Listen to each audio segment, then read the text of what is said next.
Bonjour et bienvenue. Dans cette vidéo, on va parler de l'action d'un champ magnétique. D'abord, quelles sont les forces exercées par un champ magnétique sur un circuit parcouru par un courant, on appelle ça les forces de Laplace. Et ensuite, on s'intéressera au moment de ces forces de Laplace. Cette vidéo est la seconde d'une série de 3. Donc, dans la première, on a discuté la notion de champ magnétique et on avait vu que un champ magnétique est créé par un aimant et agit sur un aimant. On avait introduit le champ magnétique de cette manière-là, sans trop préciser quelles étaient l'action. On avait vu aussi que un champ magnétique peut être créé par un courant et agit sur des courants. Donc aujourd'hui, on va voir plus précisément comment agit le champ magnétique. Et dans la troisième vidéo, on verra le phénomène d'induction et puis des applications, par exemple au haut-parleur, au frein électromagnétique ou à un moteur. Les forces de Laplace, paragraphe 1, en fait, tout commence avec la force de Lorentz. Donc je vous rappelle, si j'ai une particule chargée de charge Q, animée d'une vitesse V, et qui se déplace dans un champ magnétique, que j'appelle B le champ magnétique au point où est située la particule. Cette particule subit de la part du champ magnétique une force qu'on appelle la force de Lorentz magnétique, qui est la Q, la charge, fois la vitesse de la particule, vectorielle, le champ magnétique au point où est située la particule à cet instant.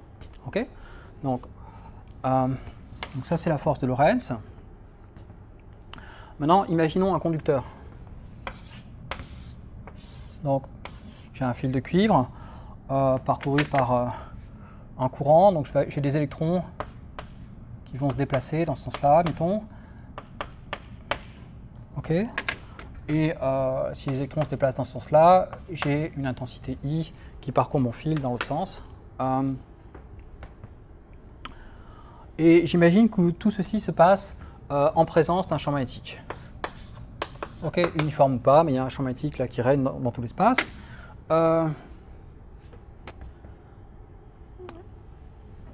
Ce champ magnétique agit sur chacun des électrons. D'accord, on a une force de Lorentz moins E V vectoriel B, parce que la charge de l'électron vaut moins E. Mais les électrons ne vont pas s'échapper du fil, ils restent solidaires du conducteur. Et ils interagissent en fait avec le réseau cristallin du cuivre. Et d'une certaine manière, ils vont transmettre la force qui s'exerce sur les électrons est transmise au conducteur. Et on peut considérer d'un point de vue macroscopique que ce qu'on a, ce n'est pas une force agissant sur les électrons vraiment, c'est une force agissant sur le conducteur. Et pour tenir compte du fait que le champ magnétique n'est peut-être pas uniforme, on ne va pas regarder le circuit tout entier, on va regarder juste une petite portion infinitésimale du circuit. Donc, sur un élément de circuit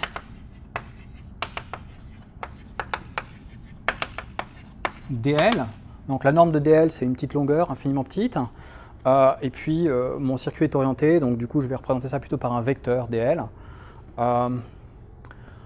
Sur un élément de circuit dl, parcouru par un courant d'intensité I,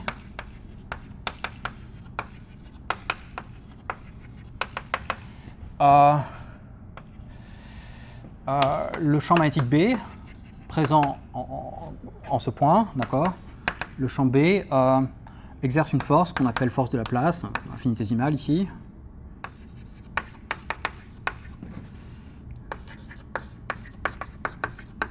Donc df Laplace,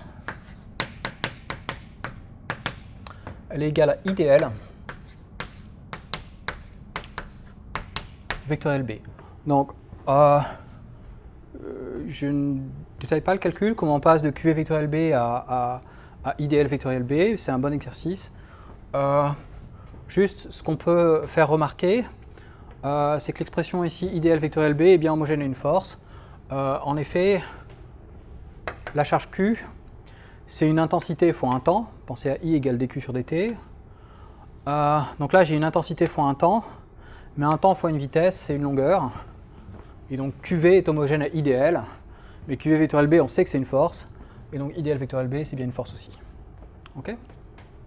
Donc ça, c'est la force qui s'exerce sur une petite portion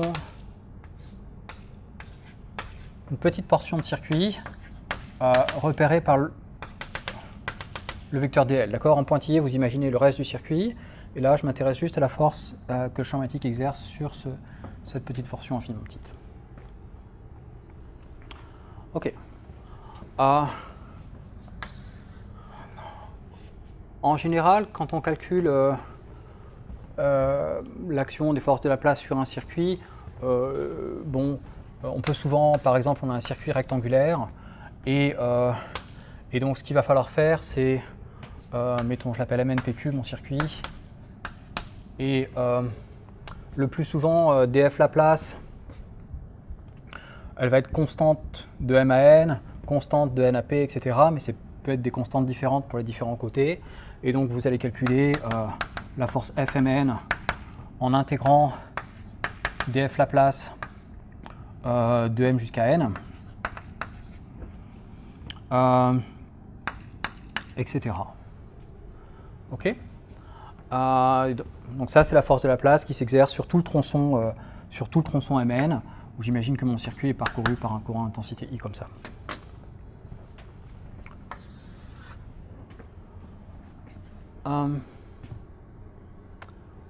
Bon, je ne vais pas donner d'application maintenant, les applications seront données dans la troisième vidéo, là sur induction et application.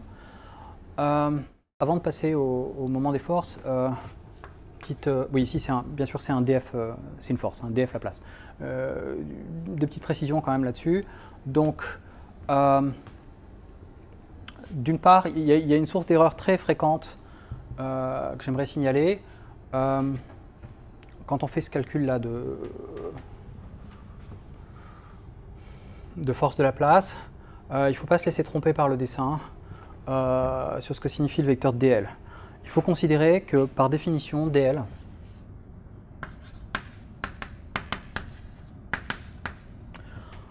c'est toujours dx fois le vecteur ex, plus dy fois le vecteur ey, plus dz fois le vecteur ez. Je me place en coordonnées cartésiennes, avec dx, dy, dz qui sont algébriques, qui sont de signe quelconque. Peu importe qu'on ait de M à N, de P à Q, évidemment, si on dessine un vecteur dl, on va le dessiner dans l'autre sens peut-être, enfin, je sais pas. Mais ça n'a pas d'importance. Dx, dy, dz sont négatifs, et c'est ça qui doit vous servir pour le calcul, et ne vous laissez pas tromper par le dessin. Donc, première chose. Deuxièmement, imaginons, on va regarder cette expression dans le cas particulier où le vecteur B où B est uniforme. Donc supposons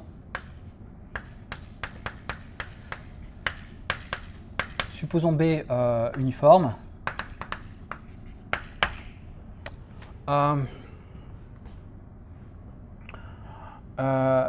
Et quelle est la force de Laplace qui s'exerce sur la portion du circuit de M à N, que je peux imaginer comme étant un segment ici, mais en fait c'est même pas nécessaire, ça pourrait avoir une forme quelconque. Donc j'ai un champ B uniforme et j'ai une portion de circuit comme ça de M jusqu'à N. Fmn, donc comme on l'a dit, c'est l'intégrale le long de ce circuit de I dl vectoriel B. Maintenant, l'intensité, c'est la même évidemment en tout point du circuit. Peut-être qu'elle dépend du temps, qu'il faudrait noter ça I de t, mais c'est la même en tout point du circuit. Donc je peux factoriser par I à gauche. B, je l'ai supposé uniforme, donc je vais pouvoir factoriser aussi. Et donc je vais pouvoir écrire ça comme l'intégrale de M jusqu'à N de dl, le tout vectoriel B. Ok. Et qu'est-ce que ça fait, ça? C'est seulement le vecteur Mn. On est en train d'ajouter des petits vecteurs infinitésimaux, dl, dl, etc., le long d'un chemin qui va de M jusqu'à N, et donc la somme de tous ces petits vecteurs infiniment petits, c'est exactement le vecteur Mn. Donc ceci est égal à I fois le vecteur Mn, vectoriel B. Ok. Maintenant qu'on a vu ça, on peut passer au moment des forces de la place. Donc,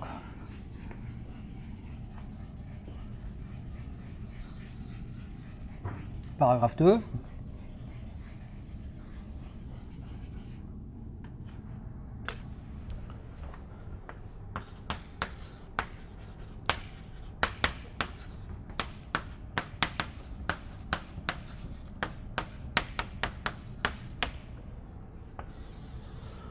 Donc,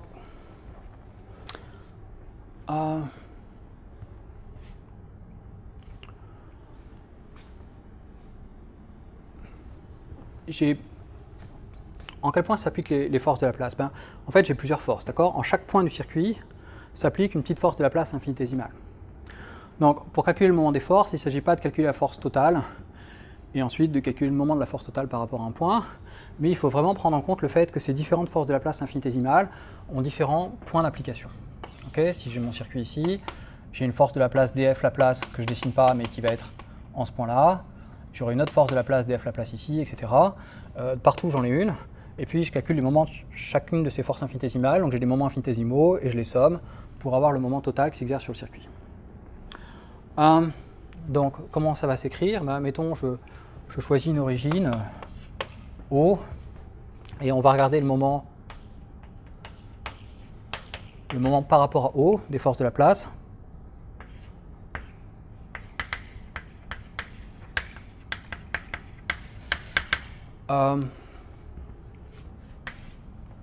Ça va être la somme sur tout le circuit. Donc c'est un circuit fermé, donc ce sera une intégrale curviligne. Hein, on met un rond pour dire que c'est sur un circuit fermé. Du moment par rapport à O de df Laplace, ou plus précisément de df Laplace au point M, et le point M parcourt le circuit fermé C. Et puis on se rappelle l'expression pour le moment d'une force. Donc,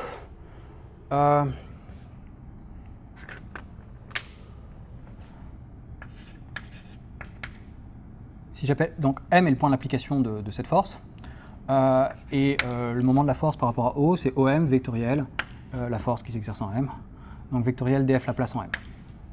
Mais df Laplace en M, on l'a dit, c'est I fois le vecteur dl au point M, vectoriel B au point M. Okay, donc c'est ça qu'il faudrait calculer. Alors je ne sais pas vous, mais moi j'ai pas tellement envie de faire le calcul. Ça a l'air compliqué. Mais le cas qui va nous intéresser est très simple et la réponse dans ce cas-là est très simple. On va s'intéresser à ce qui se passe lorsque le champ magnétique B est uniforme. C'est une hypothèse qui n'est pas si restrictive que ça. Je peux imaginer que mon champ magnétique B varie lentement dans l'espace. Et si mon circuit est très petit, du coup à l'échelle de mon circuit, le champ magnétique pourrait être considéré comme uniforme. Donc,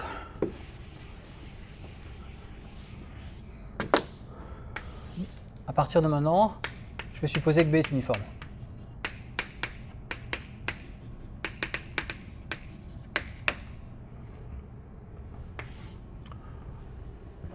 Je vais supposer B uniforme. Alors, une première remarque, c'est que déjà dans ce cas-là, les forces de la place exercent un couple sur le circuit, c'est-à-dire que la somme des forces de la place vaut 0. Donc, vérifions ça. La somme des forces de la place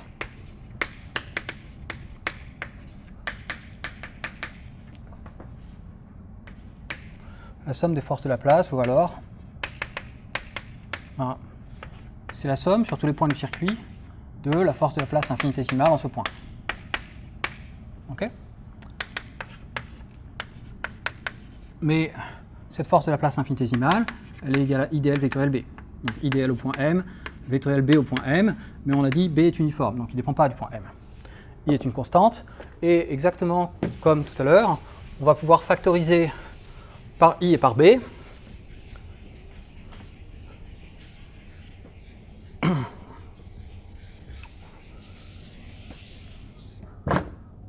Et donc, on a I fois l'intégrale de dl sur tout le circuit.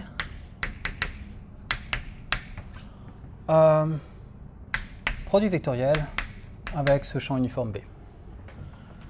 Mais bien sûr, puisque le circuit est fermé, quand vous faites un tour complet, l'intégrale de dl vaut 0. On est revenu au point de départ, et l'intégrale de dl entre deux points m et n, on a dit, ça vaut le vecteur mn. Donc là, ça vaut le vecteur mm, si vous voulez, qui est le vecteur nul. D'accord? Donc ça, c'est i fois 0, vectoriel b, autrement dit, la somme des forces de la place vaut 0. Ok? On a donc un couple. Les forces de la place, disons. On va dire ça comme ça, le champ B exerce donc un couple magnétique sur notre circuit fermé, c'est-à-dire la somme des forces vaut 0, mais le moment des forces, lui, a priori, n'est pas nul.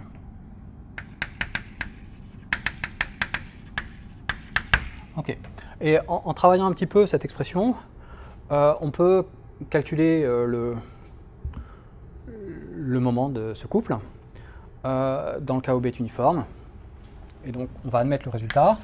Le moment de ce couple, je vais le noter gamma. Donc, puisque c'est le moment d'un couple, on n'a pas à préciser le point d'application, ça ne dépend pas du point d'application, d'accord, donc je peux oublier le point O. Gamma, c'est tout simplement m vectoriel B, où m, attention, rien à voir avec le moment des forces ici, c'est gamma qui est le moment des forces de la place, d'accord, par rapport à une origine quelconque.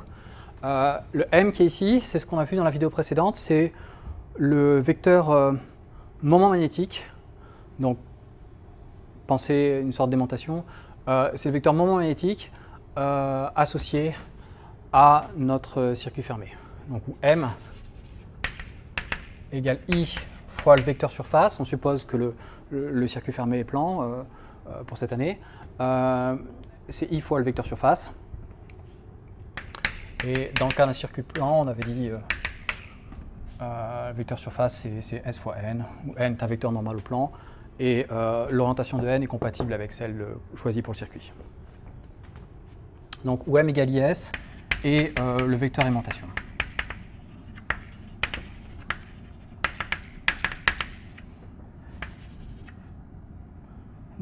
Le vecteur moment magnétique.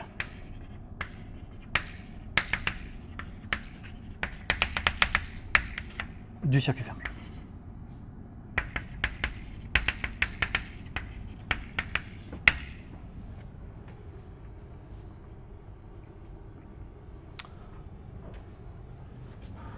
Donc voilà, en pratique, pour calculer le moment des forces, c'est cette formule-là qu'on utilise. On calcule le moment magnétique, on est dans un cas où le champ magnétique est uniforme, il y a juste à calculer ce produit vectoriel. On va voir que ça nous permet de retrouver les constatations sur la boussole, les aimants, ce genre de choses. Donc, on va considérer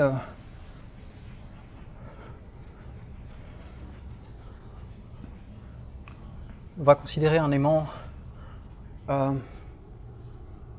Oui, pardon. Excusez-moi. Ce qu'on vient de faire là, c'était pour un circuit fermé. Mais vous voyez bien que la formule ne fait pas vraiment intervenir le circuit lui-même, elle fait intervenir seulement son moment magnétique. Du coup, ça paraît raisonnable de penser que cette formule est vraie pour n'importe quel moment magnétique, que ce soit le moment magnétique associé à un circuit fermé, ou bien le moment magnétique associé à un aimant.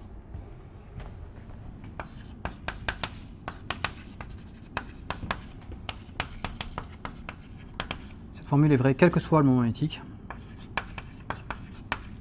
quel que soit le moment magnétique, quelle que soit l'origine du moment magnétique si vous voulez.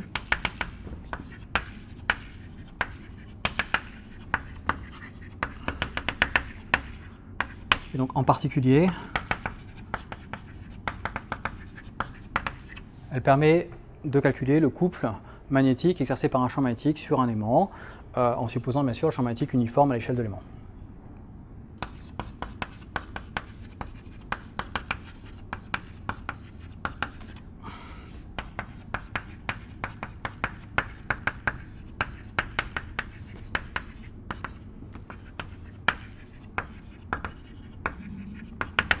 Et donc,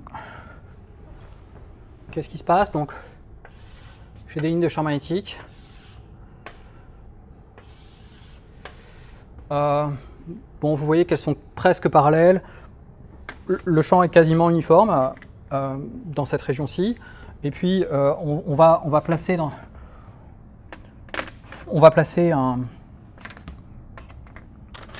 un aimant. Donc, mettons que je le mette comme ça. Avec le pôle nord ici et le pôle sud là. Ok.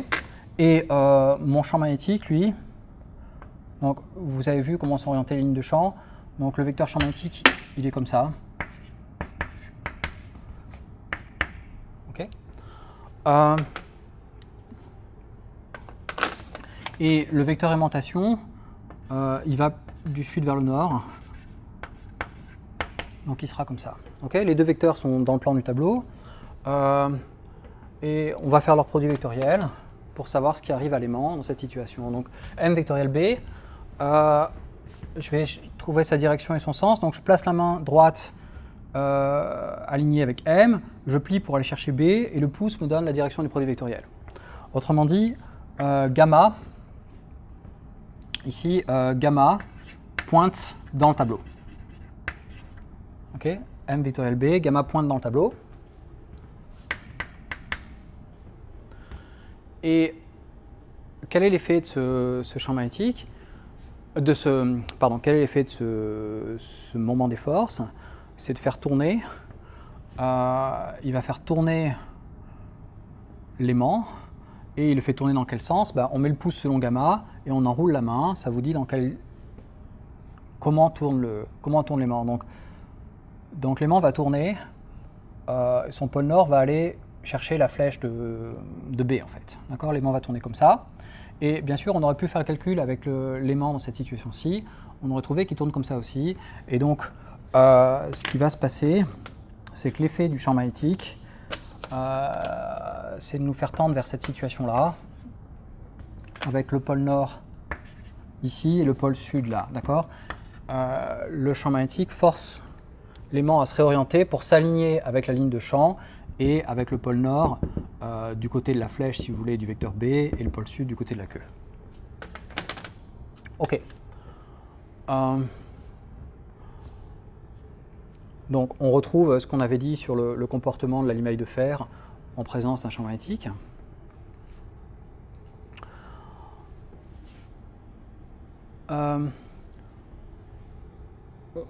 On va considérer ce que ça donne dans le cas d'une boussole. Donc là, le champ magnétique qui nous intéresse, normalement, c'est, tant que ce soit le champ magnétique terrestre. Donc, grosso modo, j'ai la Terre. La Terre possède un certain dipôle magnétique. Et là, il y a quelque chose de très confusant. Attention, le pôle nord géographique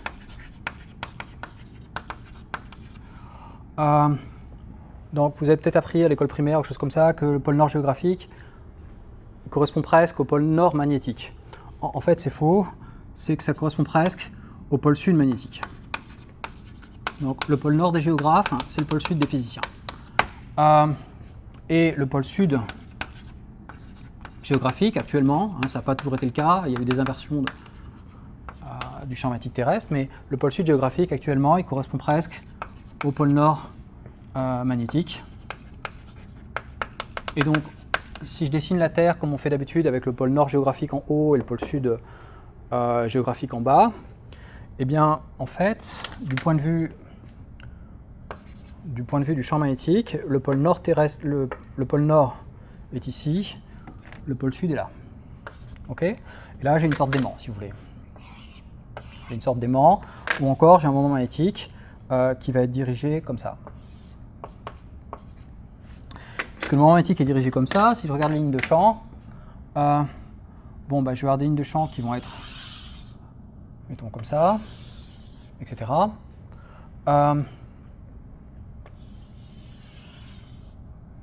Et ces lignes de champ sont orientées à l'extérieur du champ magnétique, à l'extérieur de l'aimant, si vous voulez, elles sont orientées du nord au sud. D'accord? Donc elles sont orientées comme ça, ou encore comme ça. Et maintenant, vous placez dans ce champ magnétique, vous placez votre boussole. Donc vous placez un petit aimant. Qu'est-ce qui se passe? On a dit la boussole va tourner, et elle va tourner de façon à ce que le pôle nord de la boussole soit comme ceci, et le pôle sud comme cela. Ok? Et on retrouve bien ce qu'on sait sur les boussoles. Le pôle nord de la boussole vous indique le nord. Ok? Il vous indique le nord géographique. Autrement dit, il vous indique le sud du dipôle magnétique terrestre. Bon voilà, donc c'est un peu confusant. Il faut faire attention quand on parle du pôle nord et du pôle sud de la Terre. Qu'est-ce qu'on entend exactement par là? Si c'est vraiment au sens d'un aimant, c'est le pôle nord géographique, il correspond plus ou moins au pôle sud magnétique. Ok, bah c'est tout pour aujourd'hui. Donc je vous invite à regarder la troisième vidéo qui va concerner donc, un phénomène, disons, pas forcément très intuitif, l'induction, et les applications de ceci et de l'induction. Merci.